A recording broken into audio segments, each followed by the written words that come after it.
بسم الله الرحمن الرحیم. السلام علیکم. آصف نثار غیاسی ستاسو خدمت کې حاضر دی. پروګرام سنو حجره او حجره کې زمونږ درې میلمانه خو څلور ټاپک دي. نن موږ څلور ټاپک دې دپاره ساتلي دي چې ډېره مهمه هفته ده، ډېره اهم هفته ده او هفته پس که بیا ملاقات کیږي نو دې کې به ډېر معاملات چې هغه به رانه اخودې خو شوي وي. پاکستان کې او زمونږ په صوبه یعنې که خیبر پښتونخوا مونږ خبرو کو حالات ډېر تیزی سره د مختلف طرف ته روان شوي دي، صورتحال بدلیږي. نن به موږ خبره کوو چې کم زموږ ملک کې د امن او امان صورتحال دی، په خصوصي توګه زموږ صوبه کې دلته چې زموږ د فورسز کمې قربانۍ دي، د شهداو چې کم کردار پاتې شوی دی هغې باندې به خامخا کردار خبره کوو، ځکه چې د دې زموږ په دې امن کې ډېر لوی د دې د وینې لاس دی. همدغسې د افغان مهاجرو د واپسۍ مهم موږ ته ویلو شو چې دا مهم یو ځل بیا سټارټ شوی دی 11 جولای باندې او د دې کې ډېرې خبرې شوې وې. ګورو به چې هغه خبرو باندې عمل درآمد شوی دی نه دی شوی، آیا دا مهم به کامیاب شي سرته به ورسي او دې کې ورسره به موږ خبره کوو د صوبایي حکومت مبهم پالیسۍ باندې چې د افغان مهاجرینو د واپسۍ حوالې سره زموږ د صوبایي حکومت د خیبر پښتونخوا د حکومت پالیسي ډېره مبهم واضحه نه ده، کله سوی دا مهم پالیسی څه ده په دې به نن خبره کوو. د قامپرست جماعتونو مشرانو پر رویه به هم خبرې کوو چې کله د افغان مهاجر راتله نو هم دی مخالفت کړی چې اوس پاکستان وباسي، هم دی مخالفت کوي. دا ولې کوي؟ د دې مسله اصل کې څه ده او ورسره چې تر اوسه پورې څومره تللی دي افغان مهاجر او دا وخت مشکلات څه دي. مونږ سره به په دې موضوعاتو باندې خبرې کوي. جلیل جان صاحب د جمعیت علماء اسلام مشر دی، جمشید خان صاحب به سینئر صحافي او زموږ صحافي تجزیه کار ظاهر شاه شیرازي صاحب به هم مونږ سره خبرې کوي. که مونږ خبرو کو د شهدای پاکستان، که هغه د پاک فوج دي، که هغه د پولیس دي، که هغه د اف سی دي، که هغه د لیوي دي، ورسره به دې ته مونږ هغه چې کم عام غړي دي، عام ولس چې دی هغه چې په دې بم دھماکو کې خودکش حملو کې شهیدان شوي دي، د دې شهدای پاکستان یو ډېر لوی رول دی، ډېر لوی کردار دی. د دې ډېر غټ یعنې د دې قرباني هیرول ګران دي. د هغې وجه دا ده چې په زموږ په وطن کې او بیا زموږ په صوبه په خیبر پښتونخوا کې چې څومره حملې شوي دي یا څومره حملې کیږي، بیا د په خصوصي توګه د 2005 نه والې د 2011-12 وخت ډېر کم سخت په دې صوبه تېر شوی دی. نو افرین دی د دې صوبې په ولس باندې، افرین دی د دې صوبې په سیاسي قیادت باندې، افرین د دې صوبې په پولیس باندې، افرین دی د دې ملک په سیکیورټي فورسز باندې چې یو مورشم بیا خالی نه ده پرېښې. چا خپل کلی پرې نه خو، چا علاقې پرې نه خوې، چا خپل دفتر، خپله تاڼه، خپله چوکی چا هم خالی پرې نه خوه. د یو په ځای بل ولاړ دی او بل هم بیا قربانۍ دپاره تیار ولاړ دی. نو دغه وجه وه چې هغه کم یو کوشش شوی و چې د خیبر پښتونخوا کنټرول واخلو، دغلته یو علاقه قبضه کو،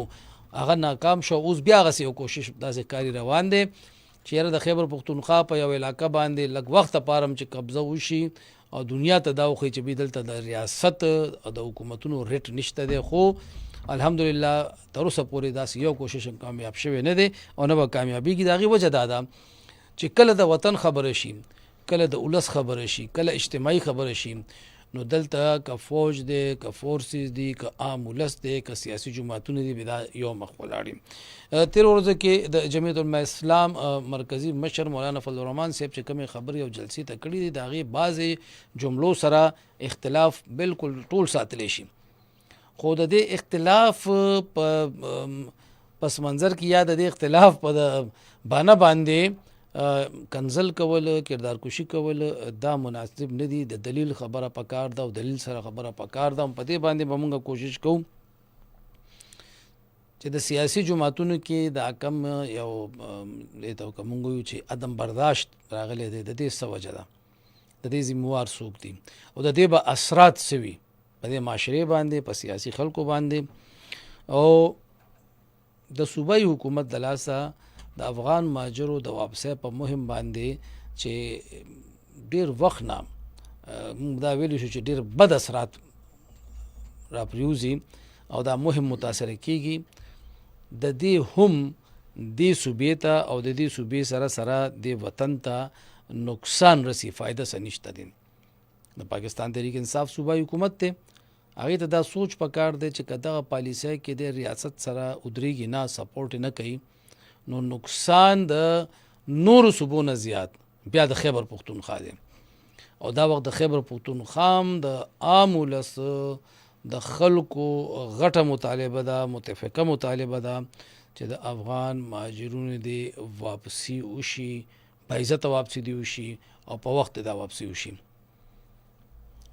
ویل کېږي دا د 11 جولای نه چې دا کم مهم روان دی نو تیر 2-3 ورځو کې 4 ورځو کې کم از کم ما زه خو دا خبره کولی شم، باقي دا تاسو کم ملګري چې پروګرام اوري یا ګوري هغې بیا خپله رای شیر کی کمنټ صورت کې. ما ته خو داسې محسوس کېږي چې په پېښور کې رش ډېر کم شوی دی، غالبا بعضې خلک یا سایډ ته شوي دي یا یریدلی دي چې هر څه وجه ده. نو په دې به خبره کوو. جمشید خان صاحب موږ سره په لاین باندې دی او جمشید صاحب په دې معاملاتو باندې ډېر نظر ساتي، خاص طور باندې چې کم د شهدای پاکستان قربانۍ دي دغه قربانو چې کم اهمیت دی هغې حوالې سره موږ هغې سره نن خبرې کوو. السلام علیکم. وعلیکم السلام جی. هلو جی جی السلام علیکم. السلام علیکم جمشید صاحب څنګه جی؟ وعلیکم السلام، بالکل ٹھیک ٹھاک، شکر الحمدلله. جمشید صاحب دا راته وایي چې د پاکستان کې د 9/11 نه پس د دهشتګردۍ او ډېر لهر چلېدو ډېرې غټې قربانۍ ورکړل شوې، هغې کې عام ولس هم دی، پولیس هم دی، سیکیورټي فورسز هم دي. د دې شهدای پاکستان د قربانو او امن دپاره د دې د کردار دا موږ نشو هېرولی. نن سبا بعضې خلک کوشش دا کوي چې دې حوالې سره یو بحث شروع کړي. ما ته صرف دا ووایي که د دې شهیدانو دا قربانۍ نه وې نو نن به موږ ته څه مشکلات وو؟ ګوره دی چې کوم د قربانیانو خبره تاسو وکړه په دې کې بله رای نشته، څه شک نشته چې هغې خپل د ځان قرباني دی ورکړې ده. نو د اوس نه د 1947 نه واله تر اوس 2026 پورې چې دا قربانیان د ریاست پر د ملک لپاره د اسلام لپاره ورکړې شوې دي. خو تاسو ته به نثار صاحب یاد وي چې 9/11 نه مخکې چې دی د کوم چې لیبرل ماډریټ به خلکو چاته ویله نو دی به لږ یو نفسیاتي هغه به وایي چې په ادارو باندې به لږ تنقید وکړي او ځان به مشهور کړي. نو دا یو انفیریورټي کمپلیکس په دې کې چې زه د خلکو نه لږ بیل یم. د اسلام آباد یو ډېر غټ پروفیسر دی، هغه به تاسو ته یاد وي. نو هغې به دا د طریقې کولې چې بی زه خو لږ داسې په ادارو تنقید وکړم، په اسلام تنقید وکړم، په ریاست تنقید وکړم، نو ځان به یې لږه هغې نه بعد چې دی چې کله دا 9/11 نه بعد د دهشتګردي ډېره زیاته شوه یو څه، نو بل یو چې دغه جنریشن 5th جنریشن وار چې موږ ورته وایو ډیجیټل میډیا کې په دې کې د خلکو د هغه ذهن خرابولو دپاره چې باید تاسو مطلب د فورسز او د عوامو په منځ کې یو خلیج پیدا کولو لپاره دا خبرې شروع شوې. څنګه د 2 ورځې مخکې چې دی یو د سیاسي جماعت امیر چې دی دا هم سټیټمنټ چې دی تاسو به کتلی او په هغې یو ډېر سخت ردي عمل چې دی دلته په پاکستان کې هم راغلی دی، بلکې بعض زموږ ډېر ښه ملګري پالیټیشن دي هغې دا دې ته افر کړی دی چې تاسو موږ نه پیسې والي او خپل زوی چې دی هغه دلته ولګي باډر ته. نو خبره دا ده چې دا صرف او صرف د هغه قربانیانې د هغه هغه چې دي په دې کې مختلف فیکټرز دي. بعض خلک هغه دي چې هغې غواړي چې دوی ته په اقتدار کې څه حصه میلاو شي، هغې حصه خلکو ریجیکټ کړي دي. نو اوس چې دی بیا ریاست په تنقید کوي. نو بل طرف ته خوارج دي، خوارج چې کله نه هم دا ټارګټ شوي دي. که تاسو خیال کړئ د امن کمیټې شو، پولیس شو، سیکورټي فورس شو، FC شو، نو اوس دی هغه نشانه کړي دي. دا صرف دې دپاره دی کړي دي چې دا یو اسانه طریقه ده د خلکو په دماغو کې په ذهن کې دا یو شک پیدا کول. خو په دې کې بله رای نشته. تاسو که پیغام پاکستان کتلی چې په هغې کې 1800 علماء دین چې دي هغې فتوا ورکړې ده او خون ناحق چې دی په هغې باندې ښه تفصیلا یغه دا خبره شوې ده، په خودکشي باندې شوې ده، په ریاست باندې شوې ده، په دارالحرب او دارالاسلام باندې دا خبره شوې ده. خو افسوس خبره دا ده چې بعض خلک چې وایي که نه چې څنګه د علم چې ده دا هم چې یو لیول نه چې زیات شي که نه دا هم ډېر نقصان دی. جمشید صاحب زموږ د سیاسي جماعتونو یوه غټه مسله ده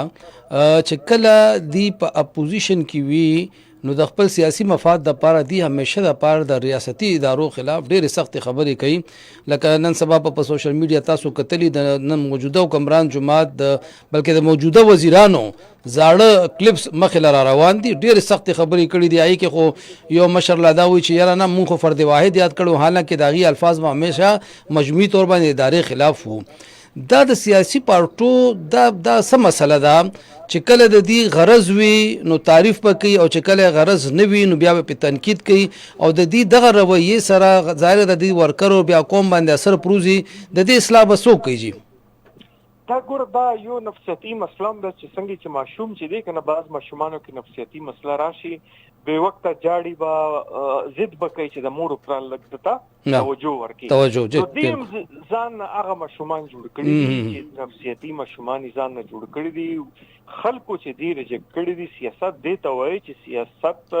به دې عوامو پسې ځي دی به ریاستي چې کوم ادارې دي هغې پسې به نه ځي خو بدقسمتي دا ده چې زموږ چې کوم سیاستدانان دي د هغه چې دي هغې ته یو سټیریوټایپ داسې شی میلاو شوی دی چې هغه چې دوی کله ډسکس کوي نو دوی دا خیال دی د دوی ځان دا خیال دی چې موږ ته به بیا توجه میلاو کېږي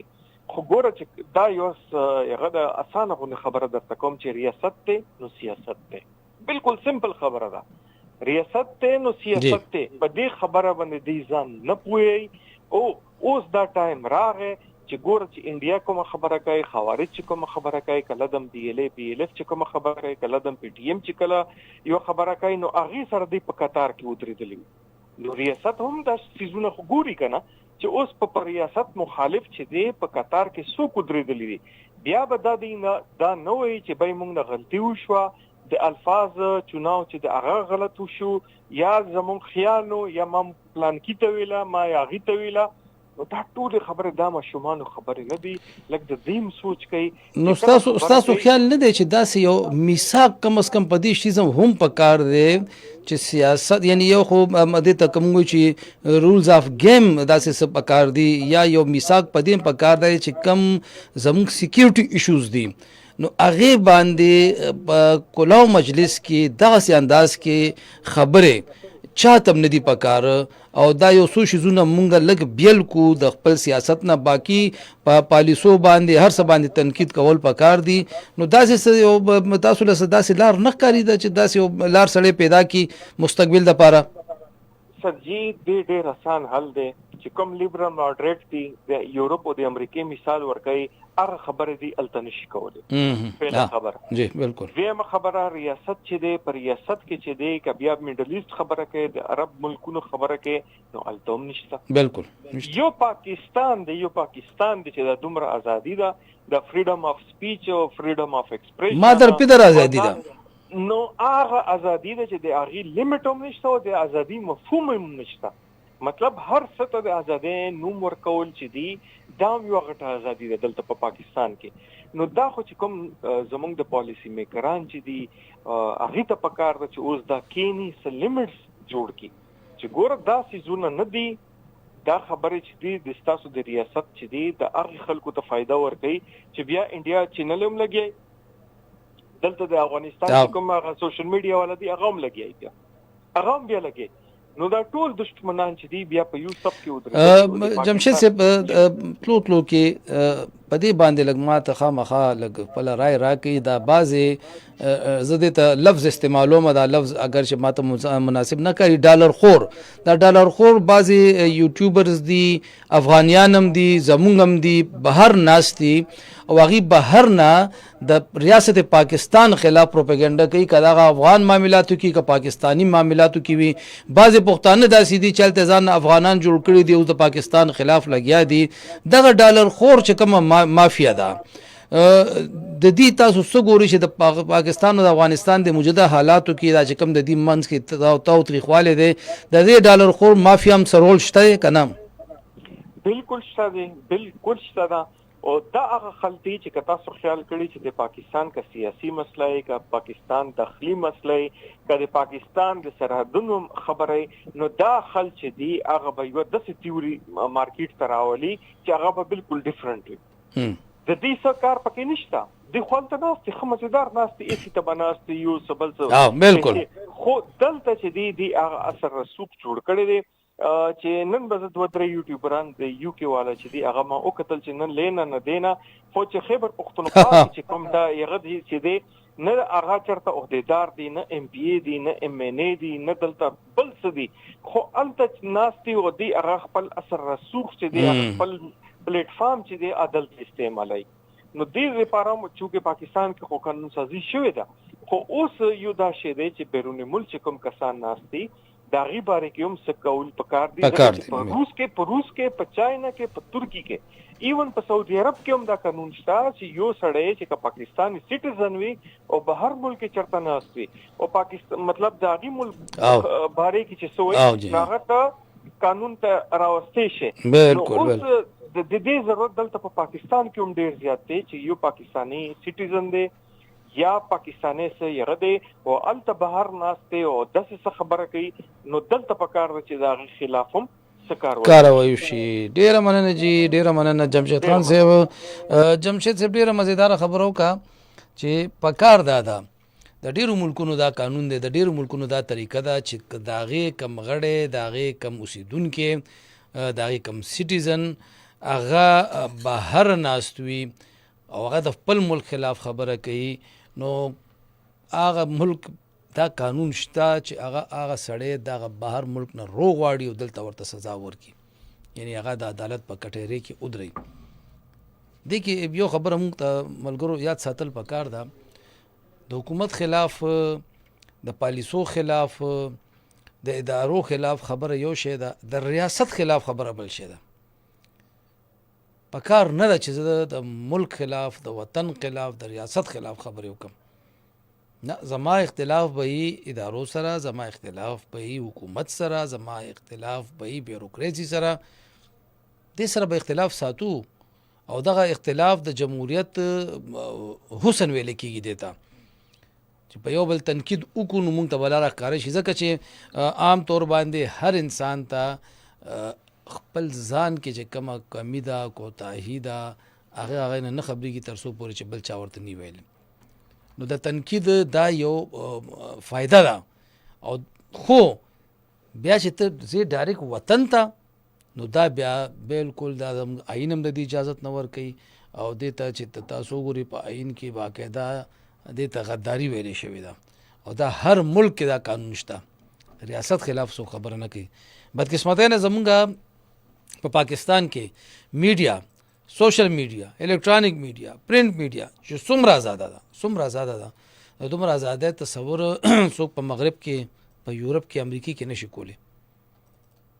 او بیا هم مونږه ګیلې کوو او دغه آزاده بیا مونږ ډیر غلط استعمال کوو نو دغه غلط استعمال لاسه ډیر غټي مسلې پیدا کیږي مشکلات پیدا کیږي او هغه په وجه بیا زمونږه مسائل د حل په ځای هغه ایته مونږ وایو کنه چې نورم وګڼډلی شي نورم ګډوډ شي نورم ګیر شي. مثال په توګه کوم یو خبرو کوم د افغان مهاجرینو حواله سره چې فیصله وشوه چې د دې واپسی شته د ریاست یو متفقه فیصله و د سره ټولو صوبې اتفاق کړو خو یو صوبه یو اکای د وطن خیبر پختونخوا مونږ د خپل صوبې خبر وکړو د دې صوبې حکومت دغه پالیسۍ خلاف روان شوی د تیرو 2 کالونو مونږ دغه ګورو او د دې د عدم دلچسپۍ یا د ابهام په وجه غیر واضح حکمت عمله په وجه د ټکراو د پالیسۍ په وجه د افغان مهاجرینو د واپسۍ مهم همیشه د پاره سوس شوی او کوم دا ویو چې لیاسر ناکام شوی هم دي. موږ بار بار پر دې پروګرامونو کې دغه پلیټ فارم نه د صوبایي حکومت ته د پاکستان تحریک انصاف ذمہوارو ته دا ویلي دي چې سیاست دپاره نور ډېرې خبرې شته نور ډېرې مسلې شته دي کم از کم دا یو متفقه پالیسي چې د ریاست جوړه شوې ده د دې د واپسۍ دا د ټول ملک د سکیورټي دپاره یو بنیاد دی په دې باندې سیاست نه دی پکار په دې باندې خبرې نه دي پکار په دې وجه زموږ د صوبې چې کم پولیس دی هغه بیا چې کله دا د دې د گرفتارۍ مهم دی یعنی دا کم چې غیر قانوني غیر ملکیان دي د دې د گرفتارۍ مهم اکثر زموږ صوبې کې بیا ډېر داسې کمزورې غوندې کی بې دله سره کار کوي ځکه چې هلته ورته صوبایي حکومت هغه پوره سپورټ نه وي هغه نو دغه نقصان بیا زموږ صوبې ته بار بار ملاویږي او دغه تپوس په کون مونږه د جمعیت العلماء اسلام نماینده د ترجمان جلیل جان صاحب نه چې د صوبای حکومت د پالیسۍ کې دا ابهام ولې دی او د دې نقصان څه دی. السلام علیکم. وعلیکم السلام ورحمت الله. جلیل جان صاحب ټول ملک یو فیصله وکړه سموده وړاندې چې بس ملمستیا ډیره شوه، اوس افغان مهاجر به ښه عزت احترام سره واپس استو، په دې باندې ټولو صوبو اتفاق هم وکړو سره زموږ د صوبې. خو چې بیا کله د واپسۍ مهم سٹارټ شو او اوس هم چې کله سٹارټ کیږي نو موږ دا ګورو چې زموږ د صوبایي حکومت پالیسي سنور سوي که ریاست او درې واړه صوبې هغه خي طرف ته رواني نو زمونږ صوبه یا د صوبایي حکومت په ګس طرف ته رواني او د دې نقصان دا وشو چې د نورو صوبو نه ډېر زیات په لکونو افغان مهاجر راغه د زمونږ صوبې کې زه به دا یم چې خواره شو. څه ګورئ چې د صوبایي حکومت د پالیسۍ د ابهام وجه څه ده او د دې نقصان سپیشل د پښتنو ته زموږ صوبې له څه دی؟ بسم الله الرحمن الرحیم. دا یو خبره ټیک ده چې فیډریشن سره ټول صوبې چې دی یکجهتي مظاهره وکړي، لیکن کم سوال چې تاسو وکړو دا سوال خو چونکې صوبایي حکومت نه جوړېږي د هغې پالیسیانو باندې جوړېږي چې هغه داسې رویه ولې اختیاره کړې ده. خو به هر حال زمونږ صوبه یو روایتي صوبه ده، یو اقدارو والا صوبه ده، یو میلمه دوست صوبه ده. زما خپل ذاتي اوپینین به دا ووایم چې دغه پالیسي چې ده دا د ریاست پالیسي ده. نو ریاست پالیسي کې سختي او نرمي دواړه راځي که نه. بعض چې واقعات پېښ شوي دي چې ډېر سختۍ سره دغه افغانیان لیستي دي، نو هغه مونږ دا وایو چې دا هغه ډېر پیار او محبت سره او ډېر پولایټ طریقې سره دا خپل ملک ته لاړ شي نو یو نوم زمونږ د ملک پاتې به شي. یاره زمونږ ملک د خلکو ته 28 یا 30 سال میلمستیا ورکړې ده، نن چې مونږ راغلو نو مونږ ډېر پیار او عزت سره خپل ملک ته روان یو، نه کې مونږ یو تاثر ورته جوړ کړو چې نن پاکستانیانو مونږ سره دا کار وکړو، مونږ سره دا کار وکړو، مونږ سره دا کار وکړو. نو د حکومت کوم پالیسي ده په هغه مونږ نه پوهیو چې صوبایي حکومت څه پالیسي ده ولې څه کوي. په بهرحال ریاست چې دی هغه یو فیصله کړې ده. نو دا جلیل جان صاحب زمونږ د وطن د کامپرس پارټو په پالیسۍ هم مونږ نه پوهیږو چې کله د افغان مهاجر پاکستان ته راتله نو د پېښور په دیوالونو باندې دا نارې ماتم یادې شي چې دی به دا ویل چې دا افغان مهاجر نه دي، دا بګوړه دي، دا شرار دي، اشرار دي، دا دلته نه لاړ شي، دا مه راولئ دلته. اوس چې کله حکومت واپس لیږي نو اوس وایي چې ولې واپس لیږئ؟ زمونږ د دې کامپرستو څه المیه ده؟ دی همیشه دپاره د ریاست مخالف ولې ولاړي؟ ګورې جي تاسو ته تاریخ تاسو په خپله اوس سټډي کوئ او تاسو په دې باندې ویډاګ هم کړي به چې قوم پرست خلکو کله افغانستان کې یو حکومت وي نو هغه سره ودرېږي، نو بل سړی راشي د هغه تخته واړوي بیا دې سره ودرېږي، هغه تخته واړوي بیا هغه سره ودرېږي، د دې موقفې بدلېږي را بدلېږي. بالکل. او د دوی قوم پرست خپل ځان ته یو آیډیا دا هغې خیالات دي. مونږ د دې قوم پرستو خیالاتو سره خو مونږ متفق نه یو که نه. مونږ خپل یو لاین لرو، مونږ خپل یو ویژن لرو، خپل یو جماعت لرو، خپل یو زمونږ نظریه لرو. نو د قوم پرستو کوم طریقه کار ده خو همیشه دغسې وي که نه. هغې خو څه نوې خبره خو نه ده، دا خو زړه خبره ده چې هغې همیشه وخت سره چلېږي. مونږ خپل موقف باندې چې ودرېږو بیا ولاړ یو. جلیل جان صاحب که بیا مونږ راشو د صوبایي حکومت خبره وکړو نو زه به یو خبره د ټاپک نه لږه جدا وکړم. غالبا اسمبلی کې ستاسو چې کومه بچی ده هغې یو توجه دلاو نوټس پیش کړی وی د نتیاګلۍ حوالې سره. اوس سوات په حواله جی سوات په حواله سوات څه تجاوزاتو که څه دغسې معامله روانه وه. ما ته دا ووایي چې زمونږ چې کم سیاحتي مقامات دي هلته د تجاوزاتو یو بھرمار شوی دی، که هغه سوات دی او که هغه ناران شوګران دی او که نتیاګلۍ ده. بیا نن دا خبره په میډیا کې راغلې ده چې د نتیاګلۍ د ګلیاډ ډیولپمنټ اتھارټي ډي جي سره د 2 ډایرکټرانو د نور کار کولو نه معذوري ظاهره کړې ده او غالبا هغې په خپل په خط کې یا درخواست کې الزام که موږ دا وویو چې بس د صوبایي حکومت په مشرانو اچولی دی چې یاره سیاسي مداخلت ډېر زیات دی. دا چې کوم د مداخلت کیږي سیاسي د دې لاسه تاسو ګورئ چې سرکاري ادارو کارکردګي په زموږ صوبه کې ډیره خرابه شوې ده. دا خو چې 14 کالونه دا خبره وره چې زمونږ صوبایي حکومت د حکومتي معاملاتو کې یا انتظامی معاملاتو کې په خپل نه د خپل ورونو په ذریعہ یا خپل رشتہدارانو په ذریعہ دا وماجي او بیا د انتظامی خلکو ته کار کول تم نه پریدي کنه لکه ډېر خلک کار کول پریدي نو زمونږ کما کارنټنشن نو هغه هم په دې حواله و چې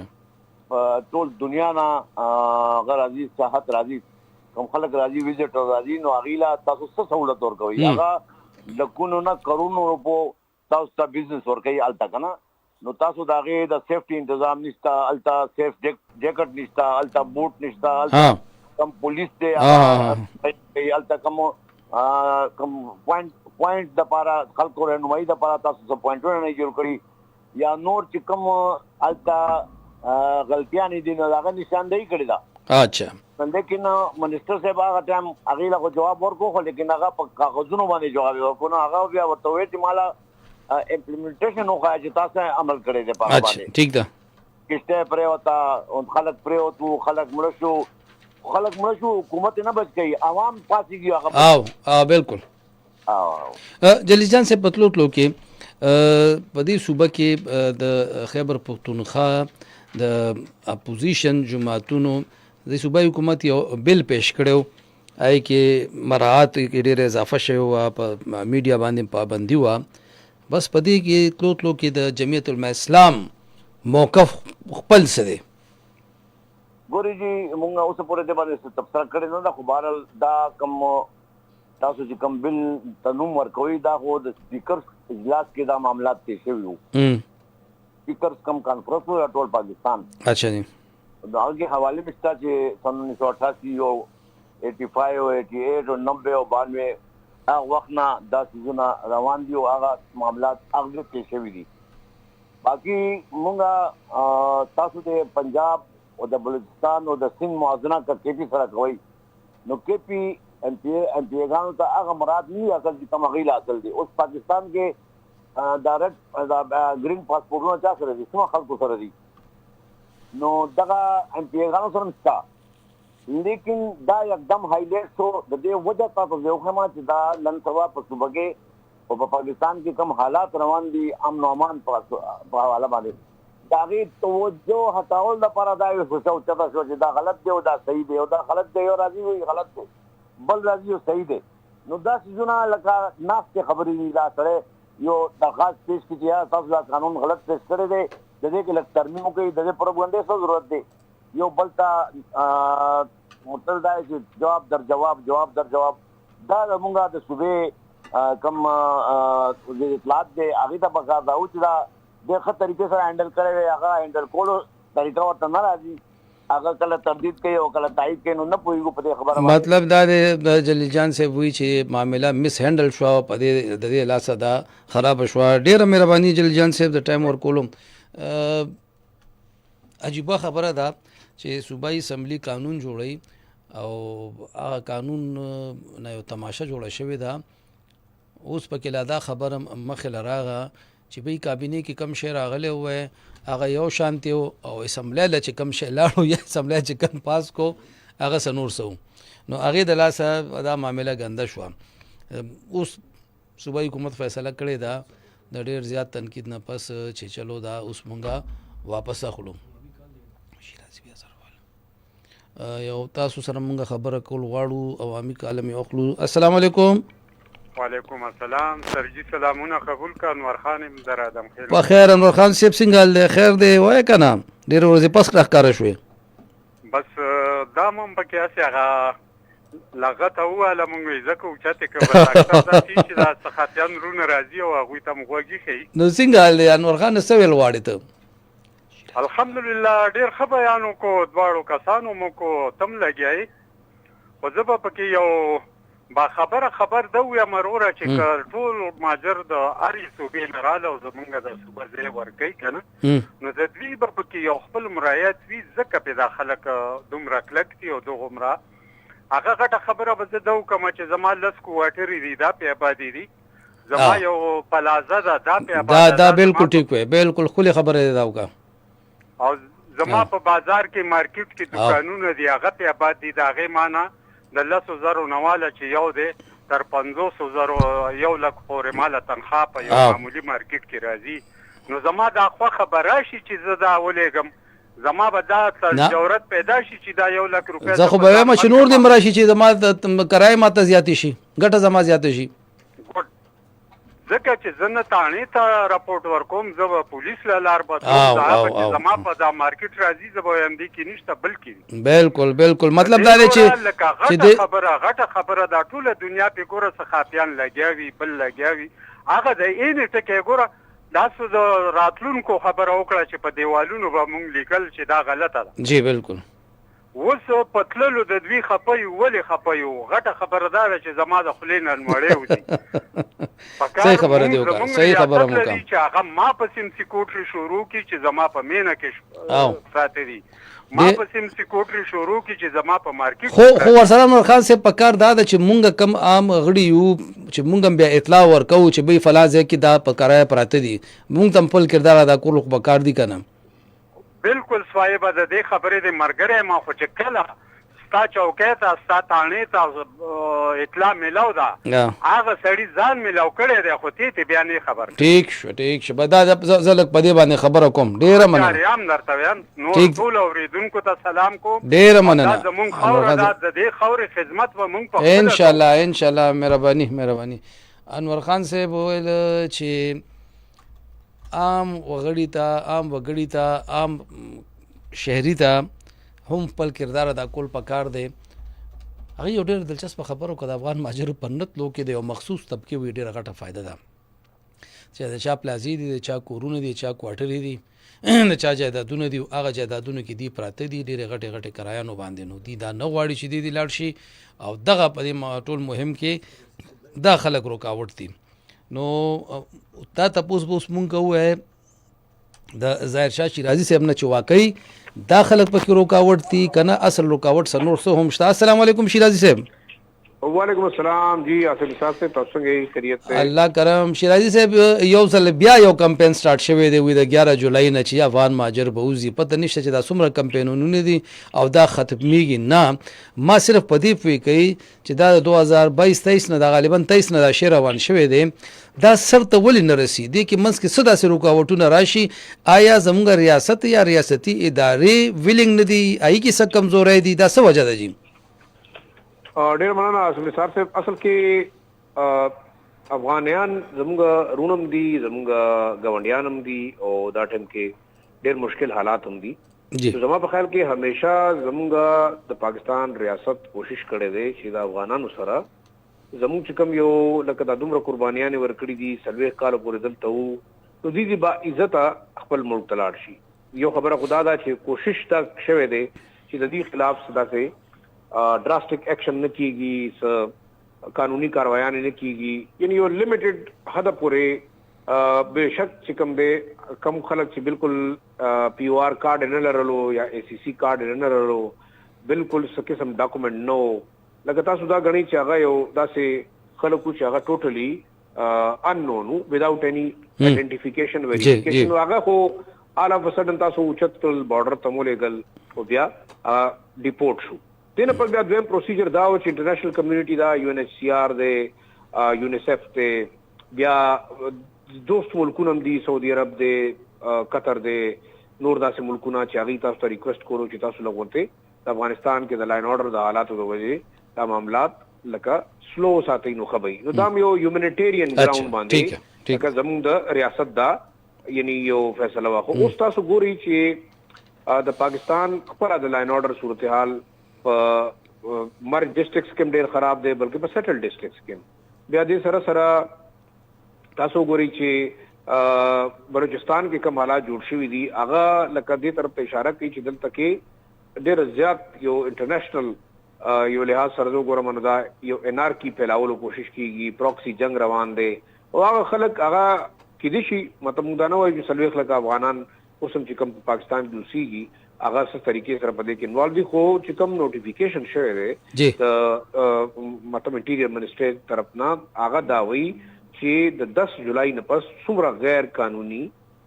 خلق په پاکستان کې هغه کې افغانان نه دي، هغه کې غیر قانوني خلق ویل کېږي، هغه کې نوټیفیکیشن کې افغان زموږ نه دی ویلي. نو غیر قانوني هغه دي چې چا سره د پاکستان د فورن ایکټ لاندې نه ویزا شته او نه د سټیټ ډاکومنټ شته. لکه ویزا وی تاسو سره، نو تاسو ورته نه علاوه د ویزې ټینیور او هغه څه نه وګورئ. اوس هم هغه افغانان چې چا سره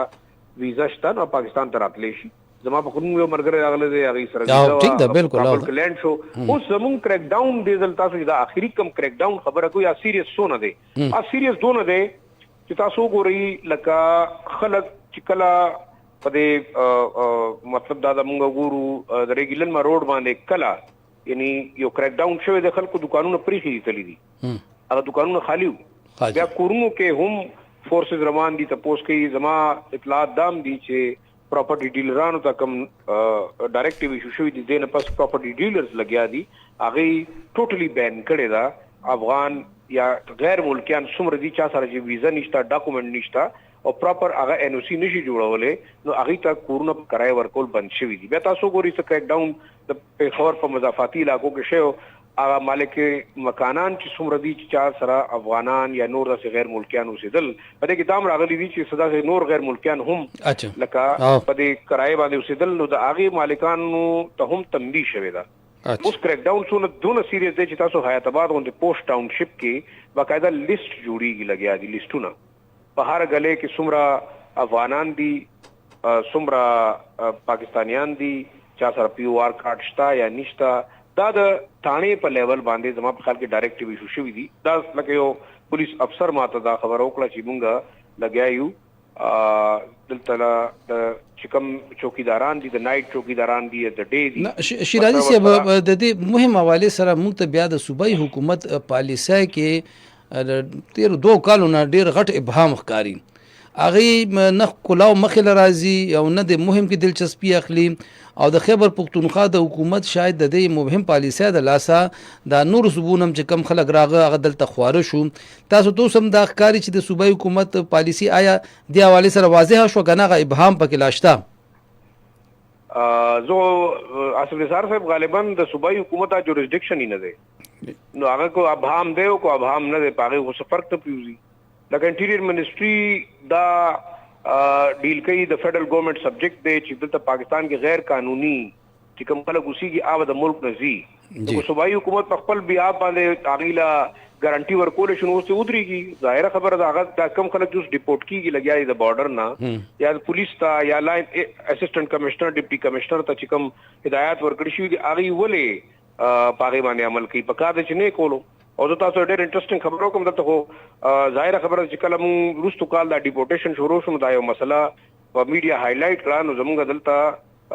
کمشنر صاحب ناراض هم شو چې د ایلیګل افغانو تعداد مقررول او هغه کاونټینګ کول زما کار نه دی. او په هغې تاسو که کتلي نو د فی کالا انډر ما سره ډېرو جرنلسټانو ته یو مطلب وارننګ هم ایشو کړی دی چې یاره دا خو د کمشنر صاحب معزز کمشنر دی، دا د هغه کار نه دی چې هغه به په دې باندې نظر ساتي. نو زه هم دا حیران دی چې زموږ د ګورننس سیستم څه دی، په دې کې د افغان ریفیوجیز تعداد به تاسو ځان سره کاونټ کوو چې څومره زیات شوي. نو زما چې کومه خبره وه دغه ابهام والا هم دغه ده که نه چې دا کم د صوبایي حکومت منظور نظر افسران دي. ابهام د منظور نظر خو داسې ده چې په کار دی، خو تاسو هغه د 3 ایئر پالیسي باندې زموږ چیف سیکرټري صاحب شاه ولی شاه صاحب حکم ورکړی چې د 3 کالو نه به لکه یو افسر ولې چې دا انډسپنسیبل نه دی، د بیوروکراسي نظام داسې دی چې په هغې کې به خلک ځي راځي، یو راځي بل به ځي. نو زه اوس هم ګورم په کار چې دوی په هائی لیول لږ ریویو کړي چې 3 کالو نه کم شیرازي صاحب اوس یو را سره په دې لږ نن رڼا واچوي د کمپرستو المیه ده چې افغان مهاجر راځي نو هم مخالفت کوي، بی دی پاکستان کې مه پرېږدئ، دا اشرار دي، دا بګوړې دي.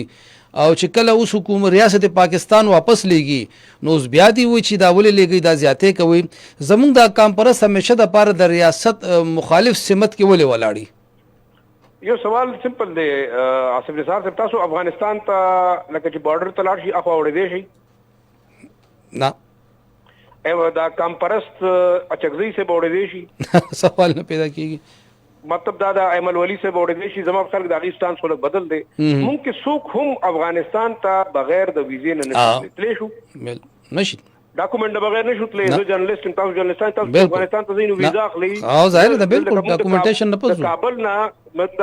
د اسلام آباد نه کوزو او د تورخم په بارډر زو ویزا بخایو او ایگزیټ او انټری وکاو. نو ساده خبره ده. بل خبره ده ګوري جی ریزولوشن نه شوی نو سلوي خو کارونه خو کام پرستم دلته په حکومت کیو په بلوچستان کې په حکومت کیو 15 کال حکومت خو کړي وي. هغه ټیم کې یو پالیسی ولې نه واضح شوی. ګوره پر ریاست باندې بار بار الزام لګول چې غلطه پالیسی وا غلط راغلیو اوس غلط لګل کیږي. موږ د امریکای په سر باندې جهاد کړو. ګوري دا کیسې خو موږ د بچپن نه د ډیر شو کارو نظم اورم تاسو موري. تاسو په خیال کې حل څه پکارو؟ تاسو دا وایي بیا د افغانستان د مسایلو د ټولو مسایلو موږ ذمہوار یو. ګوره موږ تاسو ته چې دومره همدردي مور سره وکړه چې د 15 کالونو ورته چې ډیټ ایکسټند کی موږ ایکسټند کو. موږ بیا یو نوټیفیکیشن وکړو چې بشپل کاروبار راغون کې دینه راغونډي. بیا ورته وایي چې رورا خدای ته وګوري تاسو لاړ شي. بیا موږ ای سی سی او د پی او آر کارډونه بلاک کړل. اوس ورته کالو اوس تاسو بیا ګوري چې هغه همدغه جړه ده چې بھئی زمونږ کاروبار دی موږ کاروبار راغونډو موږ خلاف ظلم دی. مثال دا نریټیو بھئی بیا انټرنیشنل کمیونټي تاسو دا غي نه تاسو پوښتنه کوي چې یو ان ایچ سی آر یا یونیسف یا یونایټډ نیشنز د روستونی 15 کالونه آیا د خیبر پختونخوا حکومت سره یا د مرکزی حکومت سره یا د افغان ریفیوجیز په حواله سره سم راسته کړی دا. هسپتال کې یو ډسپنسر لګول دی چې وبوت ګرمي یخ کی کنه البته او شیرازي صاحب د اخیری سوال چې کوم د ټوله مسلې جوړه ده تاسو دا غنئ چې د افغان مهاجرو د موجوده چې کوم مسایل یا مصائب دي د غټه ذمہواری په افغان طالبان رژیم باندې ده چې هغه د پاکستان خلاف یو داسې رویه او پالیسی اختیار کړې ده چې اوس خو پکې لا دا خبره مراغه چې زمونږ د هندستانیانو ډي ان ایم یو دی نو د افغان طالبان رژیم باندې تاسو څومره ذمہواری اچوي؟ ورځي د هر ریاست بکول د افغان طالبانو اسلامي امارات چې ځان ته وایي کنه جی نو هغه دا وایي چې زمونږ د هندوانو سره ډي ان اے میچ کوي. نو هغه خو عمره چې کوم دی د کلچر منسٹر دی هغه سره بس میډیکل توجیه وي هغه غلط هم نه وي. خو هغه د ډسکشن کول نه غواړم. ورستونی شلو کارو کې دي چې د ډي ان اے خپلو کې هم میچ شوی دی کې شک هم نشته. ورې څه طریقې سره انډین ځلته وو د طریقې په چې افغانان بل تطلل اغه ته پارایول ویزه ورکړه کې دي نو کې دي شي بیک گراوند کې مولانا صاحب ته پورا بریفینګ ورکړی شوی چې ډي ان اے څنګه زموږ یو دی او دی لکه مطلب د خوشاله زارم کړی دی چې موږ ډیر ذات خوشاله یو. اصل مسله دا ده عاصم نثار صاحب چې آیا اسلامی ریاست کې هغه د خپل خلکو د خپل عوامو د مفادات او خیال ساتي چې هغه په ریاست کې کو هغه د ریاست تنظیم بالکل لیګل بیل خبره ده. خو افغان طالبان ته دا اندازه شته چې د کم امریکای خلاف هغه جنگ کولو دا جنگ د وجنه پهله هم او دوباره هم مخکنه جهاد او خدارستونه جهاد دا د هغه خپل یو توجیه د خدایي سلويخ لکه خلک دا ټیم کې پاکستان کې پراته دي شل لکه بندیش لکه ایران په بارډر باندې هم پراته دي د ایران په خارونو کې نه دي. خو هغه ایران سره سو کړل یعنی د ایران او د اسرائیل په کانفلیکټ کې په جون کې څه شوی دي څومره ډرون او شیاري صاحب تاسو څه غنئ ما بس موږ سره یو منټ ته تاسو دا یقین تمشته چې دا کم کمپین 11 جولای نه سٹارټ شوی دی دا به سر تورسي کامیاب سره زه تاسو خبره کوم ډیره سیریس یاره ده هغه خلکو کې چې کم غیر قانوني تور باندې دلته اوسي. اچھا ظاهر خبره ده چې تاسو نه خو دا ته پوښتنه کیږي چې تاسو سره کم کارت شته هغه صرف تاسو دا ته پوښتنه چې ویزا در سره شته ته نشته د سټیټ ډاکومنټ شته نشته پاکستانی شناختی کارت در سره شته او که نشته نو نشته مطلب دا چې ته پاکستانی نه ته خپل ملک ته د کم دی هغه ته چې د کوم ملک نوم والی هغه ملک بارډر ته ورسي او هغه ټرانسفر کی دا سمپل ساده طریقه ده. زه خبر دا چې دا ګرم چې دا کمپین به سکسسفل ځکه د دینه چاره نشته بارډر بند دی ټریډ بند دی افغان طالبان هوسټایل دي هغه تاسو د دشمن سره ملاو دي बेशक په کوم وجه چې ملاوي دي باندې موږ بحث وکړو چې موږ مخکې غلطي کړې و او موږ اوس ټیک خبره کوو. خو زموږ د پاکستان پالیسی زموږ خلک کنسسټنټ په دې پکار ده چې زموږ سکیورټي زموږ د خلکو ساورینټي دا ډېر امپورټنت ده. افغان طالبان چا سره هم تعلق ساتل غواړي کاغه ساتي دی ساتي بس موږ دې معاف کړي خپل کار دی دي خپل خلک بوزي او زوګم چې دا دومره غټ بزنسمنان چې دی غني چې په پاکستان کې دي دا ټول سرمایه دار ته یو سي افغانستان د ډیولپ کی موږ خوشاله یو. ډیر مننه جی ډیر مننه. شیرازي صاحب وایي چې د دې دومره دعوی دي چې پاکستان کاروبار مونږ چلولې د دې د لاړ شي افغانستان کې د خپل کاروبار چلی خو د هغې دا امید هم او ظاهر کو چې سټیټ دا وخت سیریس دی او دا کم کمپین چې اوس شروع شوی دا به سرته ورسي. الله دې وکړي زموږ همیشه دپاره دا دعا وي چې د افغان وروڼه دې په حیا عزت سره خیر خیریت سره خپل وطن ته لاړ شي. الله دې هلته آباد کړي خپل وطن کې د الله هغې خوشحاله وساتي خپل وطن کې د الله مونږ خوشحاله وساتي. د پروګرام وخت ختمیږي بل پروګرام پورې تاسو نه اجازت غواړو. د الله په امان.